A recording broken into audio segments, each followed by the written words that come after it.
Good afternoon. This is Sam Vaughn for Sam Sports Report.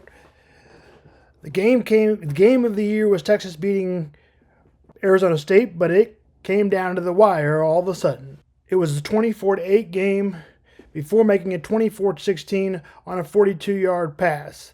Levitt passed to Xavier Gelvey to a 2-point conversion, and McLean to Cam Skeeterboard scored the touchdown.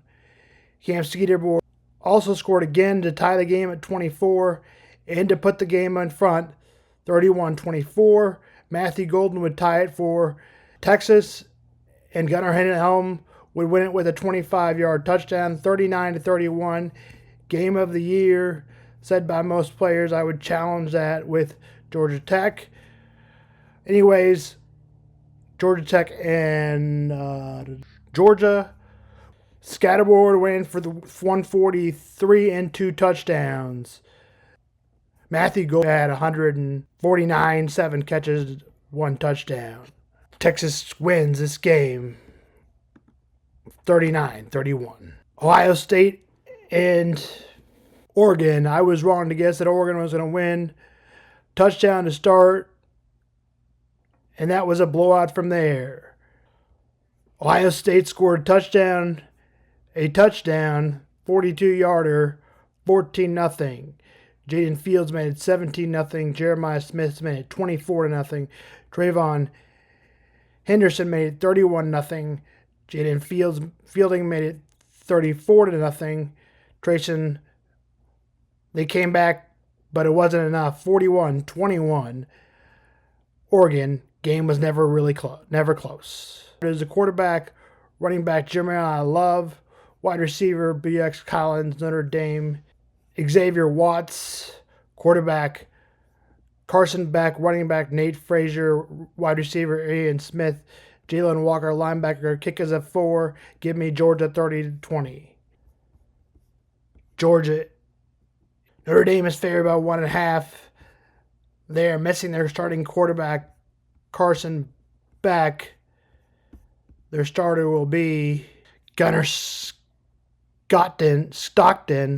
and also one of the top recruits in high school football. Now here's what happened. More on the playoffs later. The Caesar Dome in New Orleans was on lockdown Wednesday for sweeps after a truck pulled in to a New Year's crowded bowl about a mile away, killing 10 people and injured 35 others. There were the shooting, almost of them all got shot. This is something that impacts the mental health world, obviously. We talk about that here on this show. It is also a terrorist attack for the first time since 2001. This was breaking news today. Also Boise State beats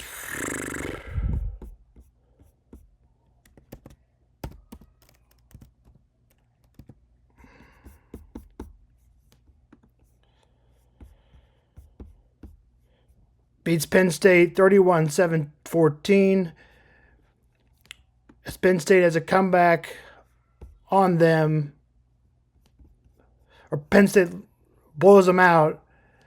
There was only a time where it's 14-7 and a time where it's 24-14, but Nicholas Singletary spreads the ball, score more part of 31-14.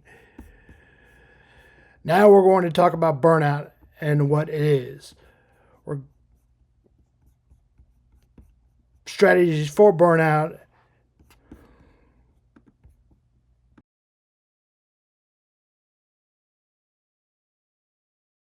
From Google, burnout is a state of mental, physical, and emotional exhaustion that occurs when someone is overwhelmed by prolonged stress at work, and it can affect your person's ability to work effectively and maintain relationships. What is burnout? We're going to give you some strategies to go over. First thing you do is you do a meditation. Take deep breaths. Don't overwork yourself. Make sure you have a routine and stay in it. Many hours of working, or if you work full-time and have to work full-time, doing these things that we just mentioned, taking a ritual is not all about the sleepy time tea if you're doing sleepy time tea. It's about using them as a strategy, and maybe the sleepy time tea adds to it, but a bedtime ritual and having one is also a solution. And I haven't been able to do much in Naples, but my psychologist mentions the ritual is more important than the tea, and taking the meds always help for me, or if you're on medication. The sleepy time tea is great for, also may not be able to, about sleepy time tea, may also relate to meaning, routine that sleepy time tea add to it. It's affecting how do you feel about the job. You may have clinical or negative thoughts. You may no longer be excited or energized to go to work or invested. Instead of starting your doubting yourself or other feelings, detached, even gloomy, your sleep is off. Your research shows how chronic stress affects the nervous hormones that regulate sleep. You may have insomnia. If you're not sleeping, it can make your burnout worse. You're physically exhausted. You may simply be exhausted because if you're sleeping, being fatigued can exist regardless of how much you're sleeping. It's a key symptom of burnout. Your eating habits may have changed. Are you eating more or less normal? You could be eating less. Simply, you're busy running out of junk food because it quickly and easy, but it might be also stress hormones affecting your appetite, your headaches and craving, or stomach aches. They are sometimes of unexpected symptoms of burnout. Studies show the connection between burnout and headaches, nausea, gas, upset stomach. You're emotionally exhausted. Emotionally exhaustion can make you feel overwhelmed, unmotivated, or emotional signs include trouble concentrating or completing tasks that should be otherwise easy. Procrastinating at difficult times can also be bad. Difficulty getting up or working on time. Feeling unique for your job or incapable of doing certain things. Feeling out of control or work at home, or both.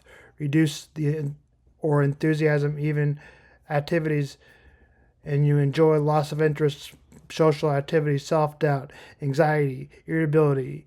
You may be able to ward off the future about the burnout by thinking historically about your job. Here are some 6 questions you can ask yourself. Is the workload too heavy? Think about the emotional toll, or the work just not meant amount of work. Are you usually motivated to go to work to do a good job? Do you feel No.